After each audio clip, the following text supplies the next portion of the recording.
Let us start with discussing question number 3. See, this is question number 3.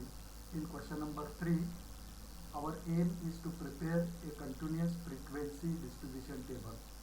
So what is the statistical tools required?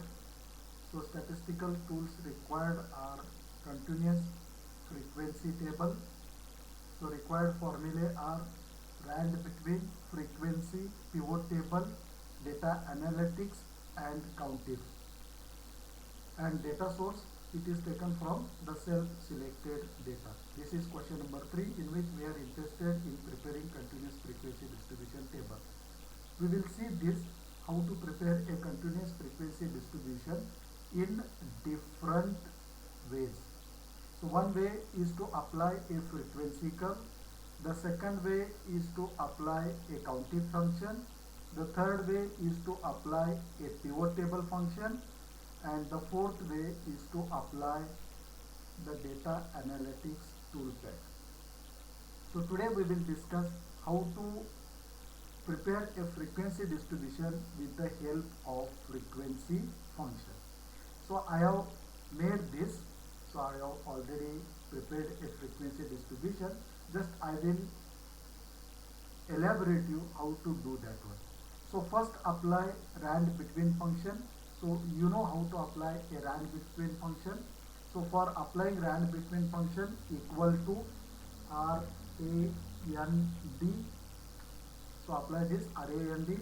So select rand between and then click on the rand between function 2 times, or use tab to select the function. So once you use this rand function, you have to give the lower limit and upper limit, as I have already demonstrated you. So in this example, we are taking values between 500 to 600. So take first 50 values from by using rand between function, random values from 500 to 600. So these are, I have taken these 50 observations. See, this starts from 565 up to 567. So from 06 to the last value is x10. And once you do this, so then copy the values and paste with the paste values. So that the function which is live, in this case rand between, so that removes. See, in this case 587 is a number. So second one is, we need to find out what should be my class width or class interval. So prepare the column. This is my class, upper limit and frequency. Suppose if we are interested, then we can calculate cumulative frequency also. So take this 500 to 520, 520 to 540, 540 to 560, 560 to 580 and 580 to 600. So my upper limits are 519, 539, 559, 579 and 600. Now we need to find out a frequency function. Since I am using Excel 2024, so I will be directly getting the value as frequency. So apply the function. See, this is my function, frequency. Then what should be my, select the data. So this is 06 to x10 and give the bin values. So what are my upper limits? The upper limits are P14 to P18. See, this is my P14 and this is P18. So these are my values, and then enter, I will be getting these values. And to take a total of this, see, in 500 to 520 there are 5 values, 520 to 540, 8, 13, 13 and 11 values, and this is my total. So to get a total, you can use sum function or alt equal to and enter. That will give us the value frequency. And to do cumulative frequency, what is cumulative frequency? You can use countif function. So what is count if?